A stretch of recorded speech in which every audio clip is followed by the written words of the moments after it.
እንግዲህ አሁን ኃይለኛ ችግር ውስጥ ገባ ባላጠፋው ስራ ማለት ነው። እውነት ለመናገር በጣም ነው የሚያሳዝነው። ኪሩቤል ወንጀለኞቹ እያሉ እሱ ግን በጣም ተሰቃየ። ኮሽ ባለ ቁጥር ማለት ነው። ወንጀለኞቹ ቤቲ፣ ኤኖክ፣ አማን ናቸው ማለት ነው። እነዚህ ሶስቱ ሰዎች ናቸው አቶ በላይን እንትን ያሉትና ኪሩቤል ደግሞ በሰዓቱ አቶ በላይ ወድቆ ስለ አገኘው አቶ በላይ እያለ ያኔ እንግዲህ አሻራውን አሳርፎበታል። በዛም ይመስለኛል ኪራ ላይ ያጣቆሙት እንጂ በፍጹም ኪሩቤል እንዳልሆነ ይሄ እርግጠኛ ነኝ። ይሄንን ደግሞ በአንደበታቸው ኤኖክና ቤቲ እያወሩ ነው ማለት ነው። ስለዚህ እነሱ ኪራ ስለጠፋ ብቻ ነገሩን ኪራ ላይ ለማምጣት ነው የሞከሩት። ኢንስፔክተሩም ታዲያ መርማሪው ሁሉንም ነገር ቤቲና ሄኖክ ላይ ትኩረቱን አድርጓል።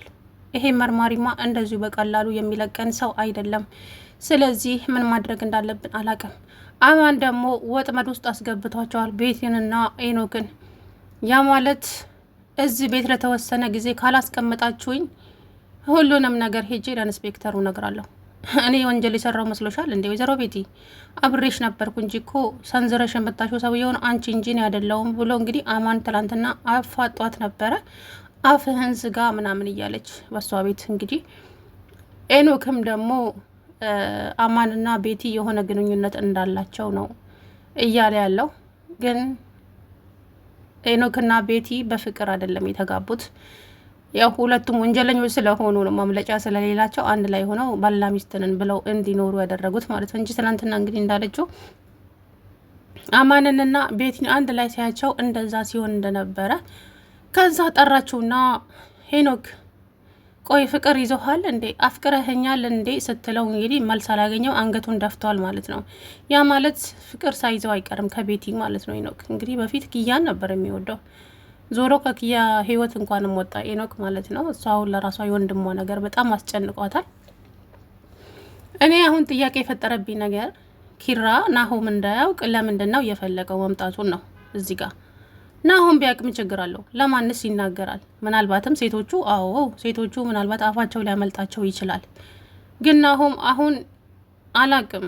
ኪራና ናሆም በጣም ነው የሚጣሉት። ይሄንን ነገር ባወቀ ጊዜ ናሆሜ ማለት ነው ጓደኛው ነው፣ አብሮ የኖረ ጓደኛው ስለሆነ ይሄንን ነገር ኪራ እንዳለና በቃ በቅርበት እንዲከታተለው ማድረግ አለበት እንጂ ናሆም እንዳያየኝ ማለት የለበትም ብዬ ነው የማስበው። እንግዲህ አባባም ወደ አዲስ አበባ መጥተዋል ከገጠር ማለት ነው። የኪራ አጎት አባባ በእውቀቱ ነው ምናምን አለች ጽናት ትላንትና። የጽናት መደናበር በጣም ነው ያሳቀኝ ትላንት ማለት ነው። ማለት ያን ጊዜ ከኪራ ጋር ተደጋግፈው የተኙ ጊዜ ሰኒና ናሆሜ መጣው እንግዲህ እንዴ ምን እየሆነች ነው ልጅ? በቃ አብዳለች። ቆይ ማን ነው እሱ ይሄ እያለ ኪራ እንትና ናሆሜ እንዴ። ግን ሰኒ ኃይለኛ ተጠራጣሪ ናት በነገራችን ላይ። ያ ነገር ምንም አልተዋጠላትም። ምንም የኔ ቢጤ አልመሰላትም። የሆነ ውስጧ በቃላ ጥያቄ ፈጥሮባታል። እና ከዛ በኋላ እንግዲህ ናሆም ኪራን ግጥም አድርጎ ያዘውና አንተማ ተርባህ አይደለም እዚህ ቤት የመጣኸው ሰላይ ነህ ብሎ ግጥም አድርጎ ሲያ ጽናት ምን መፍጠር ነበረባት? ኪራ እንዳያመልጥ አለችና ወደቀች። ከዛ እንዴ ሰኒ ማነሽ ጽናት ብሎ ሰኒና ናሆሜ ወደ እሱ ሲሄዱ ኪሩቤል አምልጦ ሄደ። የት አባቱ አመለጠኝ እንደ ብሎ ሲከተል እሱ ተሸውዶት ሄዷል ማለት ነውና ከዛ በኋላ በጣም ደንግጣ ነበር ያየዋል ብላ። ከዛ ናሆሜ አገኘው ስትለው ሰኒ አይ የለም አፋይ ተመስገናለች ሰኒ። እኔ እምልሽ ጽናት ምን እየሆንሽ ነው? ምን ሆንኩኝ? የማታቂውን ሰው አሁን ይሄ ሁሉ ችግር ላይ ተደራርባችሁ የማታቂው ሰው ርቦኛል ብሎ ቤትሽ ሲመጣ ቆይ እንዴት ነው ማታገናዝቢው? ማለት እንዴት ነው እያሰብሻለሽው ጽናት? ይሄ ሰው ሰላይ ቢሆንስ? ይሄ ሰው የሆነ ነገር ቢያደርግሽስ? ቆይ ምን እያረግሽ ነው ስትላት ምን ያደርገኛል ራበኝ ስላለው ቤት አስገባውት ምናምን ብላ ሸወደቻቸው። ያ ነገር ግን ለሰኒ ምንም አላሳመናትም እና መራዊት ጋር ሄዳ መሩዬ እኔ ዛሬ በጣም በቃ ውስጤ ጨንቆኛል። ምንድን ነው? አረ ጽናት ልክ አይደለችም ማለት ምን ሆነች ደግሞ እንዴ? እኔና ናሆሜ እሷ ቤት ስንሄድ የሆነ ሰውዬ ፊቱን ተሸፋፍኖ ተደጋግፈው አንድ ላይ ተኝተዋል ማለት ሶፋ ላይ ቁጭ ብለው ምን?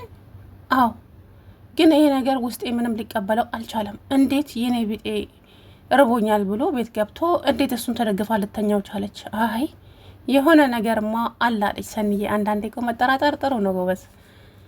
እንግዲህ ናሆሜ ኪራ የት እንዳለ ደግሞ በዚህ ሰዓት ለኪራ ከጎኑ አለመቆሜ በጣም ነው የሚያሳዝነኝ። ጓደኛዬ ወንድሜ ጠፍቶ ቀረ፣ የት እንዳለ እንኳን አላውቅም። የኪራ ነገር እንቅልፍ ነስቶኛል እያለ ለመራዊት ነገራት። ከዛ በኋላ ከሰኒ ጋር ተነጋገሩና እኔ አባባ በእውነቱ የሚባለው ነው አባባ በእውቀቱ የሚባል ሰውዬ መጥቷል አጎቱና እንዴት ሊመጣ ቻለ? እስከ ዛሬ እዛች ቤት ረግጦ አያውቅም።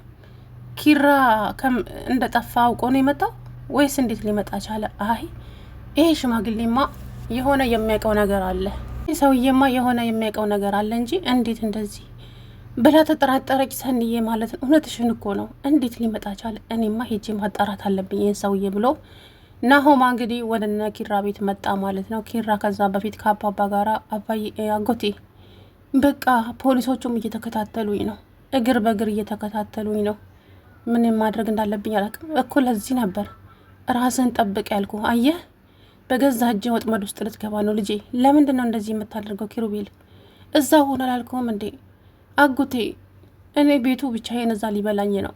በቃ አልቻልኩም።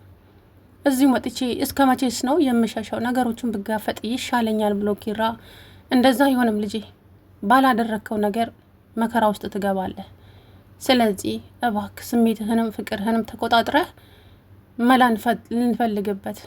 ከዛ አሁን አንተ እዚህ መኝታ ቤት ውስጥ ሆነ ሰው ቢመጣስ ወዴት ትሄዳለህ? ችግር የለውም አጎቴ፣ እኔ በመስኮት ላይ የምወርድበትን ገመድ አዘጋጅቻለሁ፣ በዛ ወርጄ እሄዳለሁ አለ። እንግዲህ አሁን ናሆሜ ትላንት ቀጥ ብሎ ወደ አባባ መኝታ ቤት መጥቶ መራንኳኳ። ከዛም ማን ነው ሊል ሲል ኪራ አፉን ድርግም አድርገው ይዘው አባባ ማን ነው ሲሉ እኔ ናሆማ ነኝ ላናግሮ ትፈልጋለሁ ሲል ኪራ በጣም ነበር የደነገጠው። እንግዲህ ያስባችሁታል፣ በጣም ነው የደነገጠው። ምክንያቱም በዛ ሰዓት እንግዲህ ገመድ አዘጋጅቻለሁ የምወርድበት ብሏል። መኝታ ቤቱ ወይ ሽንት ቤት የለው ምን የለው አይደበቅ፣ ወዴት ይሄዳል? በዛ ሰዓት አስቸጋሪ ነው። ብቻ ከዚህ ሁሉ እውነታውን ተጋፍጦ ናሆሜ ከናሆሜ ጋር ተነጋግረው ማድረግ ያለበትን መናገር። ግን ደግሞ ናሆም ቢያቅም መራዊት ፈልፍላ ትደርስበታለች። ናሆም ሲቆዝም ማለት ነው። የዛ ሰዓት ይናገራል ናሆም። ገብቷቸዋል አይደለ? ስለዚህ ኪራ አስቸጋሪ ነው። ብቻ የኪራ ሀቅ ወጥቶ ቤቲና ሄኖግ መታሰር አለባቸው። እመኑኝ መታሰር አለባቸው። እንዴ ይሄ ልጅ ባላደረገው ነገር ያው ኪራ ጥፋቱ በዛ ሰዓት አቶ በላይ ወድቆ ደንግጦ ነው አቶ በላይ ብሎ እንግዲህ እዛ ጋር ሲያገላብጠው የነበረው ማለት ነው። ከዛ ዘሎ ሲወጣ ነው ደንግጦ። ቤቲ ከፊቱ ቀደመችና አቶ ኪራ አንተ በህይወት መኖር የለብህም፣ መሞት ነው ያለብህ። ህይወቴን በሙሉ ሲኦል ምስቅልቅሉን እንዳወጣህብኝ፣ ስለዚህ አሁን ደግሞ ቅጣት ይገባሃል ብላ ነበር ያን ጊዜ እንግዲህ የተኮሰችበት። በዛው ጠፍቶ አባቱ ማነው አጎቱ ጋር ገጠር ሄደ ማለት ነው። እና ወይዘሮ ቤቲ ናት እንግዲህ የዛ ሰዓት በዛ መሳሪያ አቶ በላይን የገደለችው እሷ ናት። ገብቷቸዋል አይደለ? እዛ ሰዓት ደግሞ ማን አለ? ኤኖክ አለ፣ አማን አለ፣ ራሷ ቤት ያለች እና መርማሪው እኮ ሁሉንም ነገር ያውቃል። ሁሉንም ነገር ደግሞ እያጣቆመ ያለው ቤቲ ላይ ነው። ስለዚህ አንቺ ወንጀለኛ ነሽ፣ አይንሽ ያስታውቃል ስላት፣ አንተ ሰውዬ ከኔ ጋር ችግርህ ምንድን ነው? ወንጀለኛው ኪራ እያለ ሀይ ኪሩቤል እንደሆነ በምን ታውቂያለሽ? ታይል አይተሻል? አላየውም፣ ያው ጠፍቷል። እና አንድ ሰው ጠፋ ብሎ ወንጀለኛ ነው ይባላል እንዴ? የማይሆን ነገር ለምን ታወሪያለሽ? ቆይ አንተ ሰውዬ ችግር ከኔ ጋራ ምንድን ነው? ምንም ችግር የለብኝም ሴትዮ፣ እኔ ከአንቺ ጋራ ግን እውነታው ይሄ ነው። ዝም ብለሽ በደፈናው ኪራ ነው የማለቱ ራሱ በስም አጥፊነት ልትቀጪ ይገባል ሲላት እንግዲህ በጣም እንትናለች። እዛ እቤት ተመለሰች። ከኤኖክ ጋራም ተጣላች ባለፈው ክፍል። ትናንትና ደግሞ እንግዲህ ኤኖክ አማን እዚህ ቤት ውስጥ ምን ሊሰራ መጣ? ከጀርባዬ ምን እየዶለታችሁብኝ ነው? እናንተ ሁለታችሁ ተመሳጥራችሁ እኔ ልታስዙኝ ነው እንዴ? ሁላችንም ተያይዘን እንገባታለን እንጂ ብቻዬንማ አልገባም። አንተ ልጅ አብድሃል። በግድ እኔ ነኝ የሰራሁት እኔ ነኝ ወንጀሉን የፈጸምኩት ብለህ መናገር ብቻ ሆነ የቀረ። ቆይ ምን ሆነሃል? ለምን አትረጋጋም? አልረጋጋም። ቤቲ ምን እያደረግሽ ነው? ከጀርባዬስ ምን እያሴርሽብኝ ነው? አምላኬ ትዕግስቱን ስጠኝ። ከምን አይነቱ ሰው ጋር ነው ያገናኘኸኝ? ስትል እንግዲህ ቤቲ እዛ መሱ እንግዲህ ብቻ መወሰን ያለበትን ነገር ይወስናል ብዬ ተስፋ አደርጋለሁ ማለት ነው። እንጃ እንግዲህ መሩዬ እንግዲህ አሁን ጽናትን ደጋሚ ሐኪም ቤት ብንወስዳት ሌላ ችግር ትፈጥራለች። አብደሻል ብላችሁ ነው ስሜን እያጠፋችሁ ያለት፣ እኔ አላበድኩም ብላ ባለፈው የተፈጠረውን ነገር አይታችሁ የለ እንዴ? ስለዚህ ጽናት ጎን ዝም ብለን መሆን አለብን። ከዛ መጥፋት የለብን። ሰንዬ በተለይ አንቺ፣ እኔስ የልጅ እናት ነኝ። ስለዚህ አንቺ አጠገቧ መሆን አለብሽ አለቻት ማለት ነው። እና እንግዲህ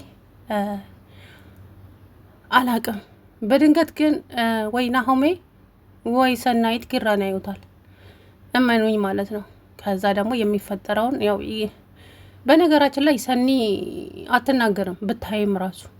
ናሆሜ ግን መራዊት አጥብቃ ስለምትጠይቀው ሲቆዝም ምናምን ሊነግራት ይችላል። ያ ደግሞ ለኪራ ጥሩ አይደለም። አስባችሁታል? ናሆሜ ለመሩ ቢነግራት መሩ ደግሞ ለአንዱ ትነግራለች እና ያ የተሳሳተ ነው። ብቻ ኪራ እንግዲህ ነጻ የሚወጣበት ቀን ቅርብ ይሁን። ግን በጣም ነው ፈተናው የሚበዛው ባላደረገው ነገር። ገብቷችኋል አይደለ? በጣም ያሰቃዩታል። አሁን ቤቲ ናት ወንጀለኛዋ፣ ኢኖክና ቤቲ ናቸው ይሄንን ነገር ያደረጉት እንጂ ኪሩቤል አይደለም።